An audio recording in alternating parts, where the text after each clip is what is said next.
Either we are there or not, ITSPmagazine still gets the best stories. There are plenty of conferences and all sorts of events that spark our curiosity and allow us to start conversations with some of the world's brightest minds. In person or virtually, we sit down with them at the intersection of technology, cybersecurity, and society. Together, we discover what the synergy of these three elements means for the future of humanity. Knowledge is power, now more than ever.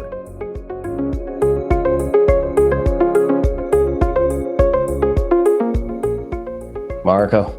Sean. I feel like the autonomous car needs a boost of energy to get us all the way to Toronto. Oh, you're gonna have to stop a few times. That's for sure. That's right. I think we have to pause along the way to kind of re-energize and refocus on how we're getting from that new point in time to where we're going. Of course, I'm joking. Can we not take the car for once? I was thinking to use a time machine to go there. You want the time machine? We can do that for sure.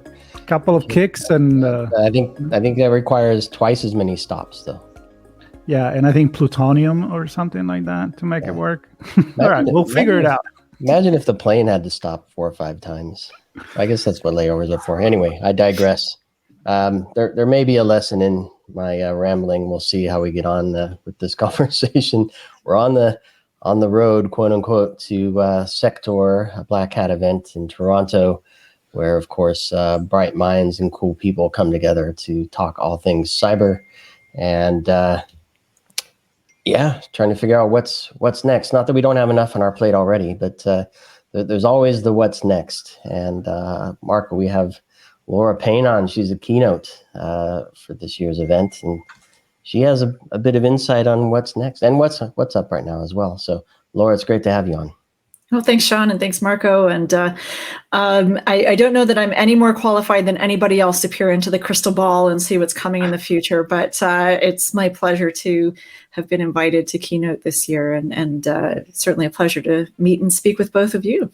Well, it's never too late to talk about the future. That's what we do anyway. And it's then the end of the year arrive and everybody comes with a prediction. So especially us doing podcasts, that's usually is that time of the year, right? Mm-hmm. Yes, the prediction season is upon us. But isn't our job, and especially your job, our job is to share the prediction eventually, or isn't like people and professional in the industry to always foresee somehow the future at any given time? Well, and especially in this industry, right? When what we're doing is trying to protect and defend against what's coming and be prepared for when and if that bad day happens, and how we can minimize the risk and the impact if that does occur. So absolutely. Yep. I love it. But before we get into predicting what might happen, let's look at the past, and more specifically your past, Laura. What you've been up to, where you've come from, how you've arrived at this point. It's not easy getting speaking gigs at some of these events, so congratulations for that. Tell us a little bit about your journey and this particular topic. Why this? Why now? And tell us about that. Sure. Well, the last almost 3 years now, I've been working in consulting with a number of companies of various sizes and industries. And I had, prior to that, worked in a large financial institution here in Canada for nearly 20 years in a number of different roles. About just over 10 of those years were specifically security roles. And seeing the amount of possibility in that sphere for growth and change. And in a financial institution, of course, that's an organization that does take security pretty seriously. It's part of their core offering to a customer is that they are more secure from a financial perspective than keeping it in a mattress in your bed. So really, that was a opportunity. I learned a lot about a lot of different areas. but branching out during the COVID years, and in particular working with organizations in the healthcare sphere, which saw a huge increase in opportunistic cyber attacks during that period, and specifically ransomware, because they knew that an industry under stress was a very profitable target, unfortunately for our public infrastructure. But, it was a really interesting place to be working in that period of time, and just seeing the dynamic of how the environment was changing. And alongside of that, specific to speaking at SecTor, I've been involved with SecTor. I first spoke there in 2014 on risk management and quantifying risk. And then I've been part of the advisory committee for some period of time as well. And it's just a real honor that they reached out to me to consider keynoting this year, and sharing some of that experience that I've accumulated over time, but using it to try to look forward and not just look back. Well, that's good. I'm curious what qualifies you to foresee the future in a certain way. You know what? I don't know that anybody is qualified. They don't have a credential in crystal ball gazing. Unless you go to some school that I know exists in the fantasy world, then maybe you get that. Yeah. I haven't been to Hogwarts lately. But I think where my perspective is maybe different from what other folks have is just that I have now seen all scale of organizations, from large to the small, online, bricks and mortar, established startups, working across a number of industries, and seeing the change. I'm excited about what's coming in some spheres. I am terrified of what's coming in other spheres. It's just, kind of what's coming down the pipe, and happy to talk about it. Right. And I'm told I have a weird sense of humor and a way of talking about things that people enjoy, but that's neither here nor there. This is the place to bring it, because, we are kind of weird ourselves. So let's do it. No, so I don't know, Sean, you want to know about AI? What is that you want to know about? Well, I think there are two ways to look at the future, right? And one is to have no idea about anything and just fantasize about what might be possible. But then the other is to look at data and past events, a bit at history, and understanding how people and machines work, and analyze that to say, this is likely what's going to happen. So, and then of course, if you predict the future, what are you going to do with that information? Hopefully you're going to make some decisions that help you prepare for that future, whatever it looks like, or perhaps do something different to change the future to be more like what you want.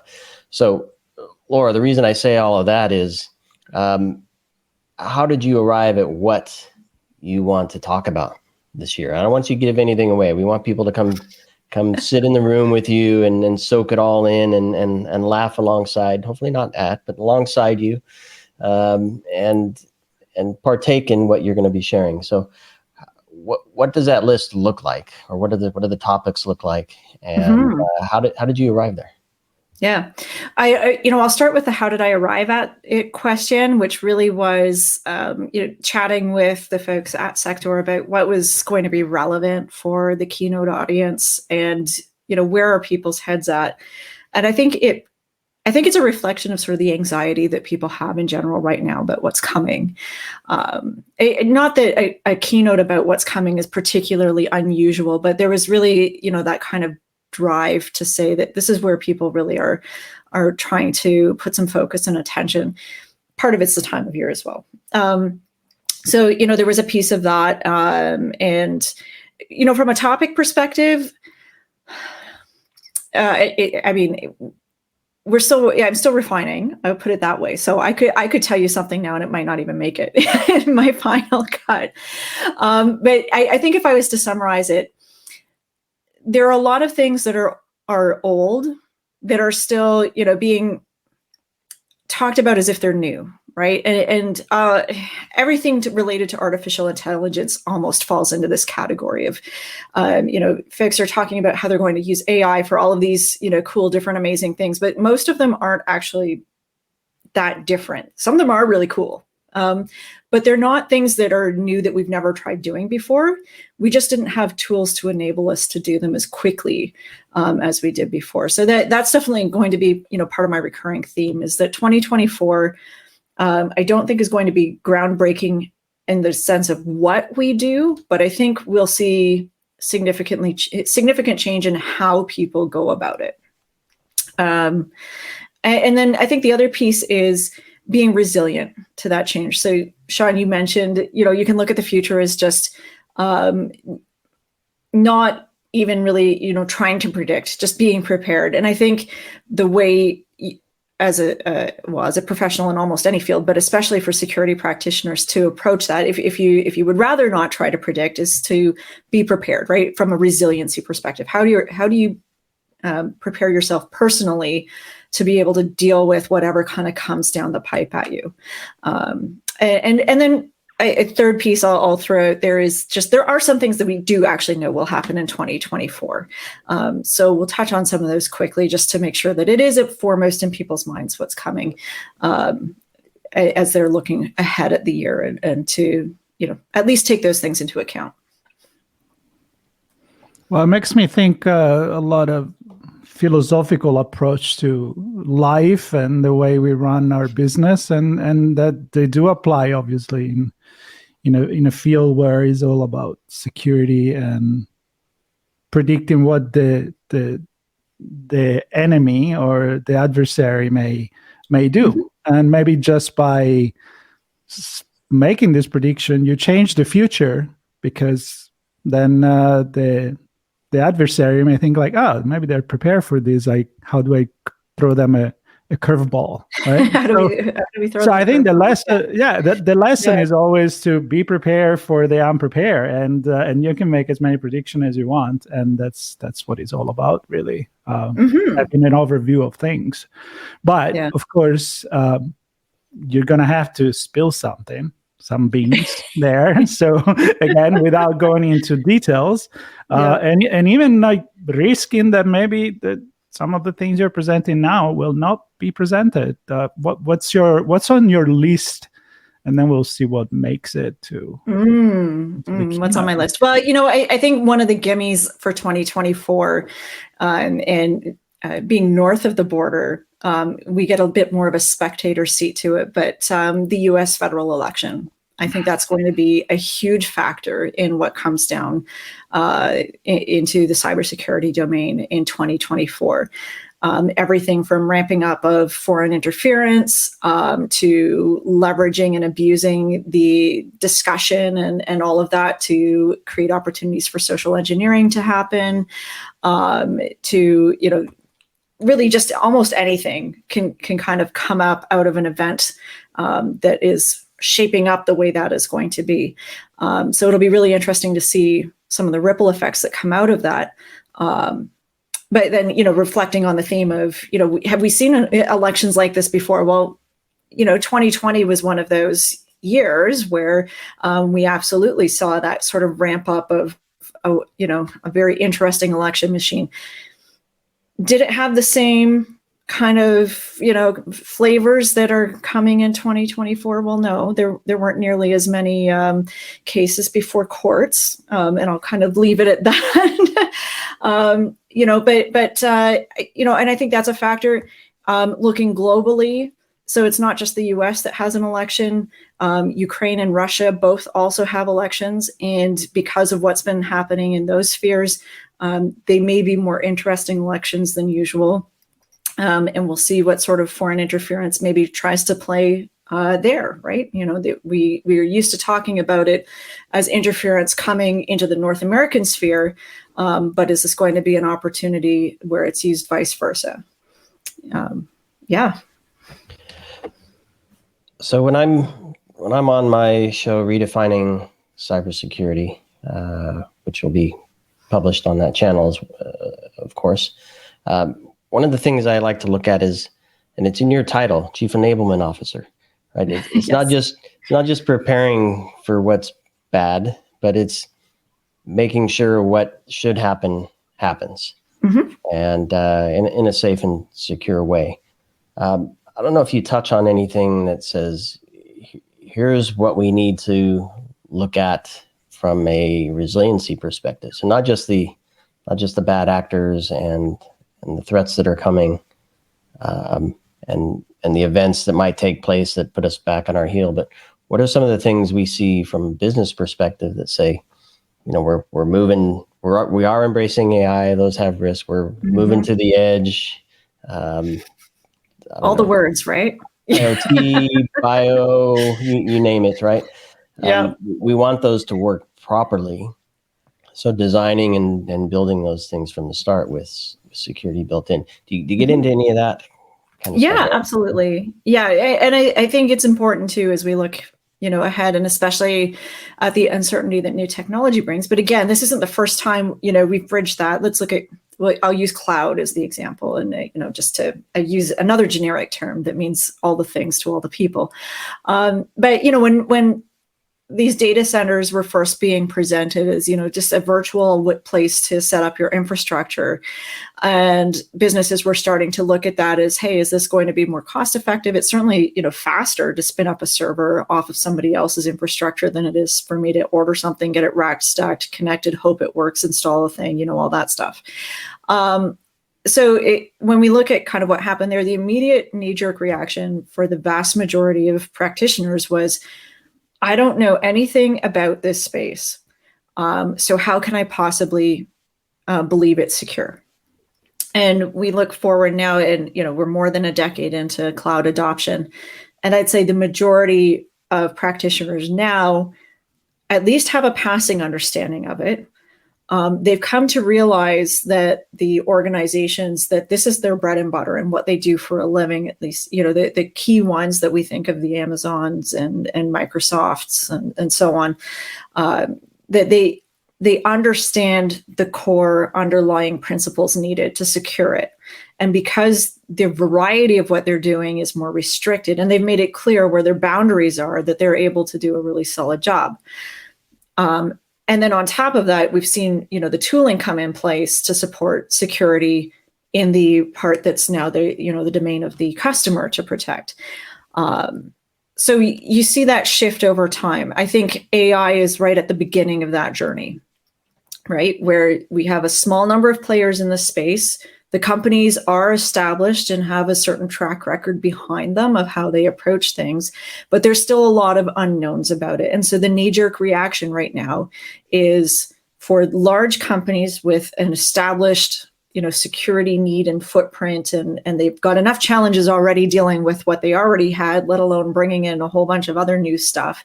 The knee-jerk reaction is shut down access, limited, very controlled potential pilots, right? Maybe some, niche areas of the business when we talk large enterprise.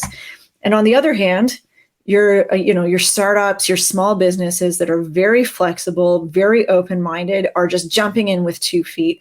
And a lot of them weren't thinking about security in the first place, let alone, now when they're kind of experimenting with these new technologies. So we're seeing that same kind of dynamic start to play out, I think, in the AI sphere.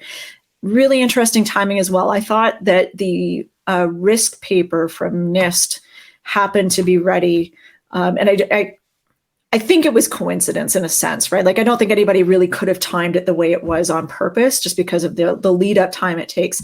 But that paper came out right at the same time that ChatGPT was exploding with its free usage tier, and just it capturing the imagination of a huge audience of people globally.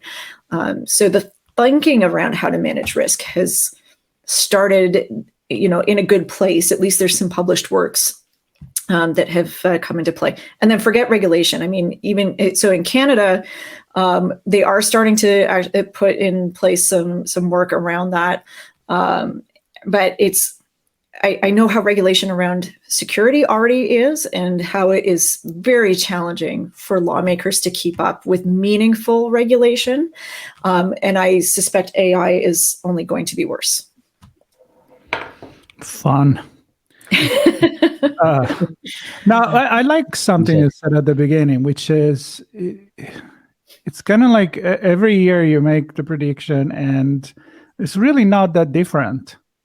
And I heard this from my good friend Matthew Rosenquist, we always have fun with him in doing the prediction, but we do it in a funny way, knowing that it's just because we have to do it. Maybe the audience expect that, but then it's kind of the same thing. It's just with different tools, right? So I'm curious to know if from your perspective, this conversation about generative AI, you mentioned small, medium businesses, enterprise as well, wouldn't somehow at least make it easier, not easy, but easier for smaller organization to do something at the basic level of security, while we know that the large organization, they're still going to try to be ahead, way ahead. But that gap maybe reduce a bit. Yeah. Well, I think small companies definitely have the advantage with adopting generative AI early on, right? And finding uses for it that are meaningful and actually make a difference for their business. And the reason I say that, small business, if it's not directly contributing to the objective of the company and how it makes money, they don't have time to waste on it. Whereas large enterprise has a lot of opportunity to pick weird projects that don't make any sense and to use those as their pilots, right? It's the luxury of having, that capacity in a company to do an experiment in weird and interesting places. But also it's because the risk appetite is there only to do weird, kind of off the cuff side of the desk experiments with new technology, right? They don't really have an appetite to try to do something meaningful for core business with an untested technology or arena. So, that's my thought on it. So when you look at startups, I think there is a ton of opportunity there. I think where it will be very, where you'll see a division is those who are using it as a supporting service. So for example, amping up their sales ability through having better scripting written by something like ChatGPT, and really learning how to drive, the easily available tools to support them, versus companies that are going to build their services off of AI, and they're really going to not just use existing services, but they're going to be leveraging them into making new and different kind of products. They're going to be innovating on top of it, not just using it, the service that's available. What about skills for practitioners? There's a lot of these tools, a lot of them, certainly IoT and OT, and when we start looking at critical infrastructure, a lot of it's hardware based, and they use a lot of different protocols to connect and communicate, and certainly with things like ChatGPT and everything becoming an app driven by APIs. There's the whole world of APIs.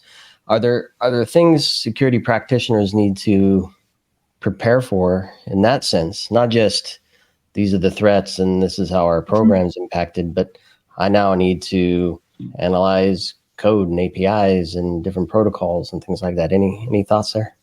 Yeah, well, I think it depends on the kind of practitioner you are. So I think a question where you're starting with that question is from the perspective maybe of a more general practitioner, right? Like they have a large scope of responsibility, but they may not have a ton of resources available to them. And I think in that space, it's critical to keep yourself brushed up on the basics, because the basics haven't changed of what needs to be done to secure things, right? Knowing all the things you have, understanding, you don't have to know in detail how they work, but the basics of how do they communicate, right? So, what's normal for this device, and then, wrapping protections around them from that perspective. So, when you're trying to protect a new area, you can't do everything, right? So you got to get back to the basics. That's always where I would start with something like that. For practitioners in more deep dive areas, right? So if we talk about our pen testers, right, we definitely see, I think another trend for 2024 that's continuing from previous years is that more businesses are putting some focus and attention on security. So the ones who already were are continuing that journey, and the ones who weren't are starting to think about it. And part of that is just being driven by more and more business to business demand for knowing that their suppliers are secure. So what that brings then is for those practitioners, seeing, say, more manufacturing, for example, getting into looking at how should they be securing those areas. They invested in the IoT, and now they're hearing, right, all the at the conferences about manufacturing, they're all hearing about how IoT is a prime target.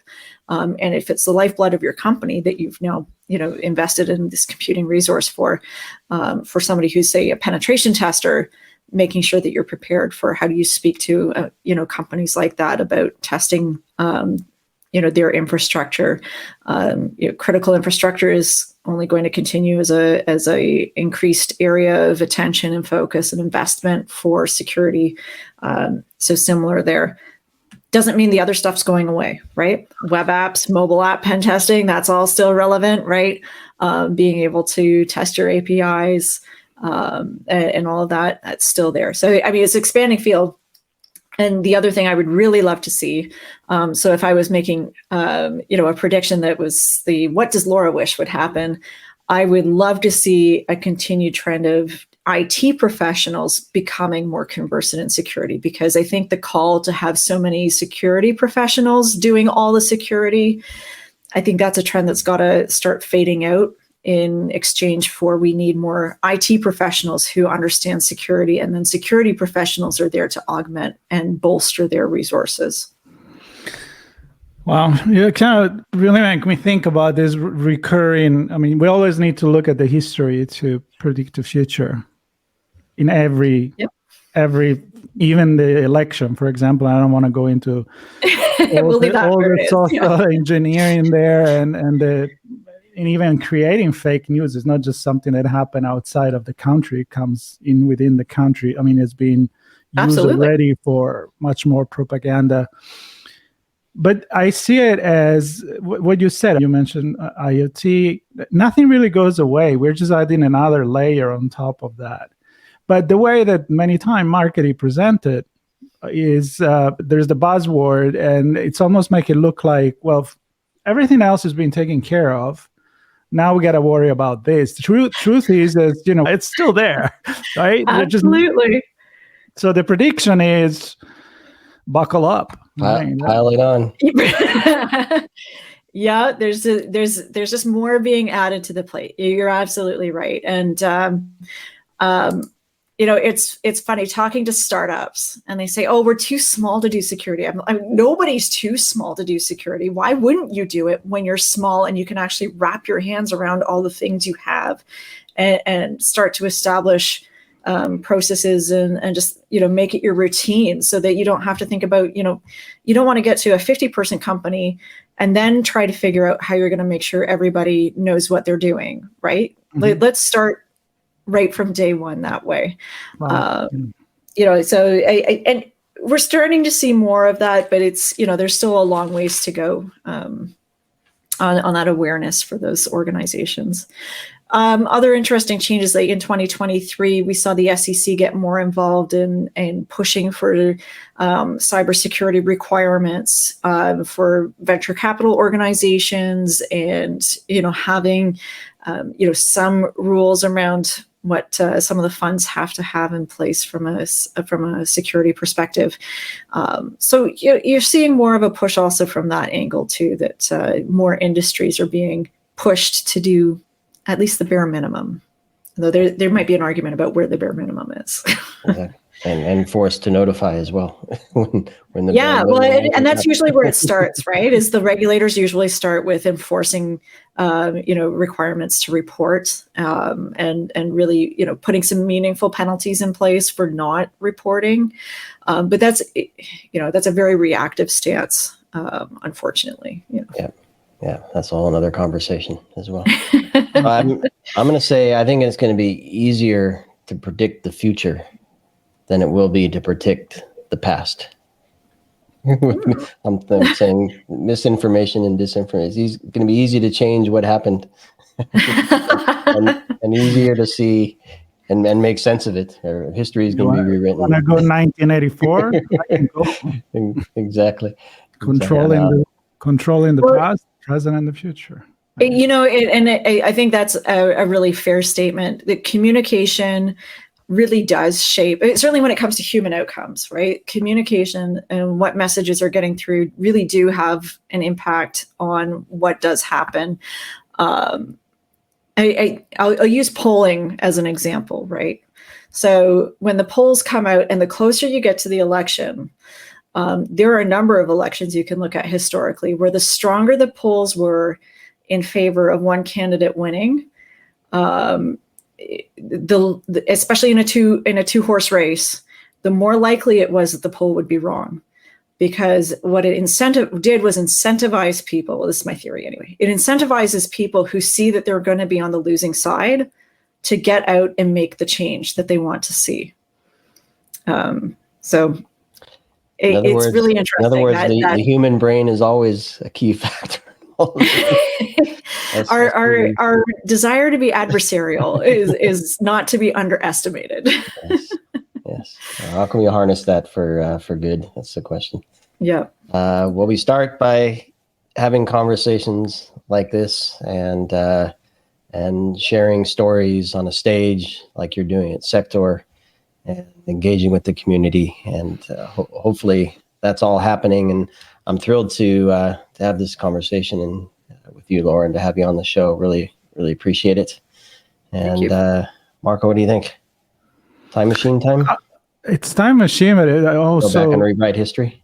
We left so many possible conversation to start, and of course we have limited time, so we're going to call it off. But I mean, I would love to dig deeper in the future about some of this conversation, even election. It would be perfect for a more societal view of things. And again, it's a lot of thinking, and I love that. That's why we do have this conversation. That's why conference and events like the one that SecTor and many others are for. Put together people, absolutely. Idea, theory, thesis, and kind of maybe become a little bit what we are not used to as human, which means proactive instead of reactive. And that's the lesson right there. Absolutely. So excited for your talk, which Sean is going to be when? Yeah, it's going to be Thursday morning, 9 a.m. Eastern. And I really appreciate the opportunity to come on and chat with you guys. And I think what you said about communication is so key, right? We can work together and solve a lot of problems if people come together and honestly ask questions and discuss and come with an open mind, not to just convince other people, but also to potentially be convinced. So we'll see what comes. The two words, honest and open. I latched onto those. Don't be afraid to share an honest opinion, but be open to feedback. That's right. As well. Yes, absolutely. All right. Well, Laura, thanks again so much. And thanks everybody for listening or watching to this episode, October 23rd to the 26th at SecTor. We have a few conversations from the event that we're sharing, some really cool stuff from others just like Laura. And all to get you to think. So stay tuned to our On Location page. Listen, share, subscribe, all that fun stuff. Thanks, everybody. Awesome. Thanks. We hope you enjoyed this episode of our On Location conversation. If you learned something new and this podcast made you think, then share ITSPmagazine.com with your friends, family, and colleagues. If you represent a company and wish to associate your brand with our conversations, sponsor one or more of our podcast channels. We hope you will come back for more stories and follow us on our journey. You can always find us at the intersection of technology, cybersecurity, and society.